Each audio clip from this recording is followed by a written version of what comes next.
नमस्ते साथियों, आज आपके बीच वैकेंसी आई हुई है। कोस्ट गार्ड की वैकेंसी आई हुई है। आइए उसके बारे में समझते हैं कि ये वैकेंसी क्या है, क्या इसकी एलिजिबिलिटी है, क्या क्वालिफिकेशन इसके लिए चाहिए, क्या क्या क्या ज़रूरतें हैं जिससे कि ये फॉर्म आप फिलअप कर सकते हैं। तो आइए समझते हैं कि क्या इसकी क्वालिफिकेशन है। तो मैं इसे समझाने से पहले आपसे एक निवेदन करना चाहता हूँ, अगर आप इस चैनल पर नए हैं तो प्लीज़ चैनल को सब्सक्राइब करिएगा और लाइक करिएगा और ज़्यादा से ज़्यादा हो सके शेयर करिएगा, जिससे कि ये सभी जगह पहुँच सके जो जो इसके लिए एलिजिबल हैं। ठीक है, थैंक यू। चलते हैं, स्टार्ट करते हैं। तो आप देखिए, कोस्ट गार्ड की वैकेंसी आई हुई है। कोस्ट गार्ड की वैकेंसी आई हुई है। किसकी वैकेंसी आई हुई है? कोस्ट गार्ड की वैकेंसी आई हुई है। तो कोस्ट गार्ड की वैकेंसी समझते हैं कि ये क्या है। असिस्टेंट कमांडेंट की ये वैकेंसी है। ये वैकेंसी किसकी है? ये वैकेंसी है असिस्टेंट कमांडेंट की ये वैकेंसी है। ठीक है, असिस्टेंट कमांडेंट की वैकेंसी है। तो ये देखिए किसकी वैकेंसी है? जनरल ड्यूटी और टेक्निकल। तो असिस्टेंट कमांडेंट में जनरल ड्यूटी और टेक्निकल होती है, जो इसकी वैकेंसी आई हुई है। ठीक है, कोस्ट गार्ड की। तो आइए समझते हैं पहले कि इसका स्टार्ट डेट और अंतिम डेट कितना है। तो स्टार्ट डेट देखिए 6/12/2021, यानी कि आप जो है एप्लीकेशन कब से स्टार्ट करते हैं फॉर्म फिलअप करना। तो 6/12/2021 से स्टार्ट करेंगे और 17/12/2021 तक ये फॉर्म आप फिलअप कर सकते हैं। ठीक है, मैं फॉर्म भरने का लिंक जो डिस्क्रिप्शन में दे दूंगा। ठीक है, अभी डिस्क्रिप्शन अवेलेबल नहीं हुआ है, तो जब अवेलेबल हो जाएगा हमारे पास देखिए साइट है। साइट क्या है? joinindiancoastguard.government.in। इस साइट पे आप जा सकते हैं। 6 तारीख के बाद ये साइट जो है, ये साइट तो अभी ओपन है, लेकिन रजिस्ट्रेशन के लिए जो साइट है वो ओपन नहीं है। ठीक है, तो www.joinindiancoastguard.government.in पे जाके आप फॉर्म अप्लाई कर सकते हैं। लेकिन जब फॉर्म अप्लाई होने लगा तो मैं डिस्क्रिप्शन में लिंक दे दूंगा। तो आइए समझते हैं इसके लिए फीस क्या लगेगी। तो जनरल हो या ओबीसी उनके लिए 0 रुपया लगेगा। ठीक है, और ST SC हैं उनके लिए भी 0 रुपया लगेगा। ठीक है, उनके मतलब सबके लिए 0 रुपया लगेगा। कोई इसमें फॉर्म पैसा वैसा कुछ नहीं है। तो आइए अब समझते हैं कि एज क्या एज होना चाहिए कि आप ये फॉर्म फिलअप कर सकते हैं। तो देखिए एज की बात करते हैं, तो एज क्या होना चाहिए।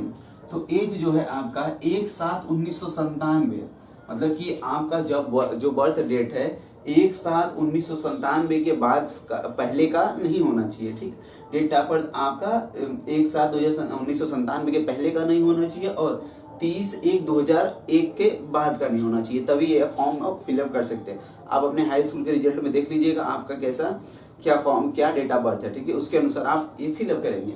अब आइए समझते हैं कि पोस्ट क्या क्या है। पोस्ट, अब एलिजिबिलिटी समझते हैं, क्वालिफिकेशन समझते हैं। क्वालिफिकेशन क्या क्या है, एलिजिबिलिटी क्या क्या है। तो देखिए पोस्ट है, पोस्ट आपका टोटल 50 पोस्ट है। मतलब कि इसमें कितनी पोस्ट आई हुई है? इसमें 50 पोस्ट आई हुई है आपके लिए। ठीक है, तो 50 पोस्ट आई हुई है, तो समझते हैं, देखते हैं।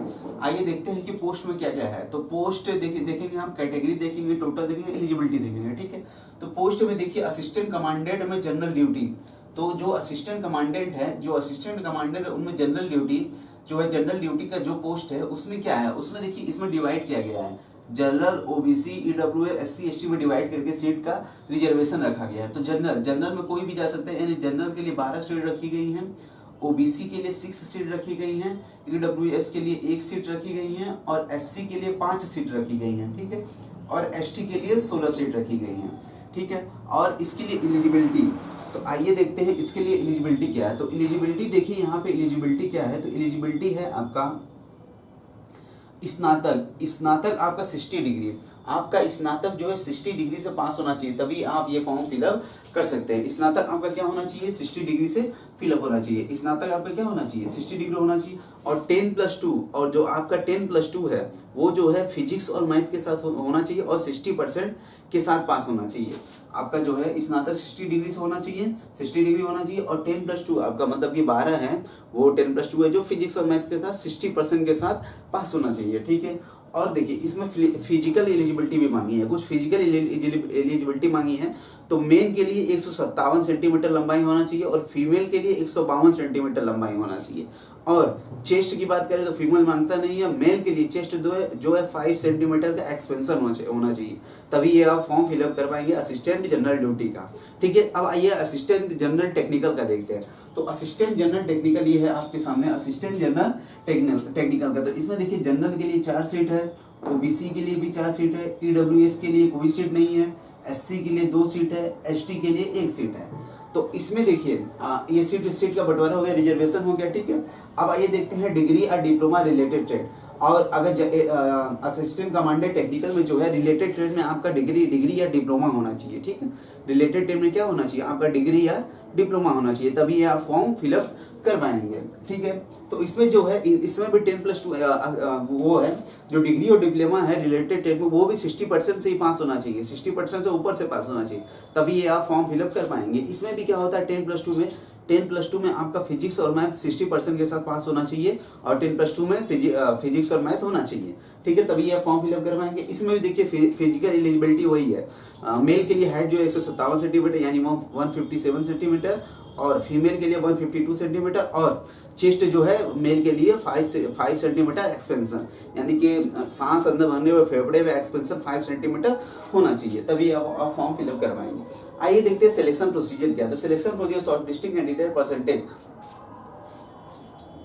अब देखिए जो सिलेक्टेड कैंडिडेट है, जैसे कि परसेंटेज के अनुसार जो है, जैसे 60% से एबव मांगा, अब सीट के अनुसार अगर ज़्यादा हाइयर परसेंटेज का आ गया तो उस अनुसार 50 सीट्स के अनुसार आपको परसेंटेज के आधार पर शॉर्ट लिस्टेड किया जाएगा, ठीक है।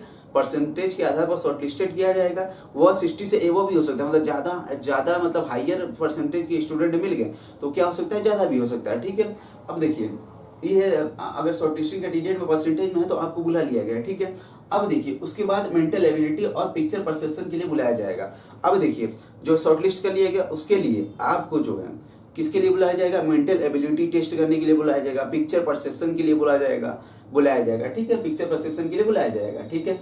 और उसमें जो है आप देखिए बुलाया जाएगा और एक्सपेक्ट है कि आप जो है डिस्कशन जो है इंग्लिश में करें तो आपके लिए ज़्यादा फायदेमंद होगा, क्योंकि डिस्कशन इंग्लिश में होगा तो ज़्यादा प्रभाव पड़ता है। तो ये इसलिए एक्सपेक्ट पहले कर दिया है कि आपसे कि आप इंग्लिश में डिस्कशन करें तो ज़्यादा आपके लिए ज़्यादा आप उस पर इफेक्ट या प्रभाव डाल सकते हैं, ठीक है। उसके बाद ये 2 डेज स्टे प्रीमियरली के 2 दिन वहाँ आपको रुकना पड़ सकता है। अगर शॉर्ट लिस्टेड किया जाता है तो आपको वहाँ पे जो भी ब्रांच जहाँ भी आपको ले जाए वहाँ पर, तो वो उसमें क्या होता है 2 दिन आपको रुकने के लिए बोला जाएगा, ठीक है। ये हो गया। तो आइए अब समझते हैं, ठीक है, ये आप समझ लिए। अब आइए समझते हैं सैलरी क्या होगी। सैलरी भी बहुत जरूरी है, तो आइए समझते हैं सैलरी क्या होगी। देखिए सैलरी जो है, अगर असिस्टेंट कमांडेंट आप बन जाते हैं तो सैलरी आपकी रहेगी 56,000 यानी 56,100 रहेगी, और डिप्टी कमांडेंट का 67,700 रहेगा, और कमांडेंट जेजी की जो है 78,800 रहेगा, और कमांडेंट का रहेगा 1,23,100 रुपया रहेगा, और डिप्टी इंस्पेक्टर जनरल का रहेगा 1,31,100 रुपया रहेगा। इंस्पेक्टर जनरल का इंस्पेक्शन जनरल का रहेगा 1,44,200, एडिशनल डायरेक्टर जनरल का रहेगा 1,82,200, और डायरेक्टर जनरल का रहेगा 2,25,000 रुपया। तो ये आपका सैलरी हो गया, पूरी एलिजिबिलिटी होगी। अगर आप इसके लिए एलिजिबल हैं तो इस फॉर्म को जरूर आप फिलअप करें। धन्यवाद। जाते जाते प्लीज़ चैनल को लाइक करिएगा, सब्सक्राइब करिएगा। धन्यवाद।